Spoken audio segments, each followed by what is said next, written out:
بانی P T I اور بشرا be be کے خلاف توشہ خانہ 2 کیس چل رہا ہے۔ علیمہ خان نے کہا کہ سماعت صفدر صاحب نے کہا کہ 2-3 سماعتیں ابھی باقی ہیں، ہائی کورٹ میں جو کچھ ہو رہا ہے 10 ماہ بعد کیس فکس ہوتا ہے۔ فیملی پارٹی رہنماؤں نے پوری کوشش کی کہ بعد میں کیس لگوایا جائے۔ علیمہ خان نے کہا کہ اب اگلی تاریخ انہوں نے 16 اکتوبر کو مقرر کی ہے۔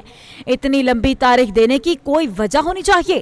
کیا آپ چاہتے ہیں کہ توشہ خانہ میں سزا ہو جائے گی تو پھر اس کیس کا کیا فائدہ ہوگا؟ ہم اپنی کوشش جاری رکھیں گے، ایک دن لوگوں کا ضمیر ضرور جاگے گا۔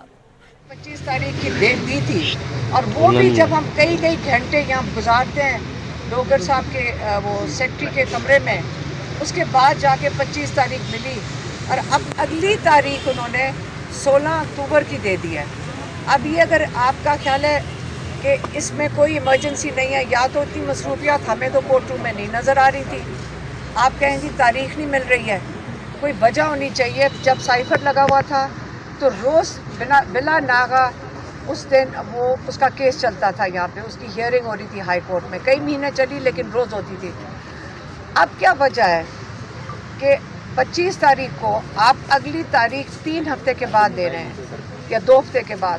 یہ کیا وجہ ہے کہ نہیں 3 ہفتے کے بعد آپ تاریخ دے رہے ہیں؟ کیا یہ اس لیے دی جا رہی ہے کہ آپ چاہ رہے ہیں کہ توشہ خانہ کے اندر سزا ہو جائے؟ تو لیکن توشہ خانہ کی سزا تو جو ہمیں سمجھ آ رہی ہے اگلے 1 ہفتے کے اندر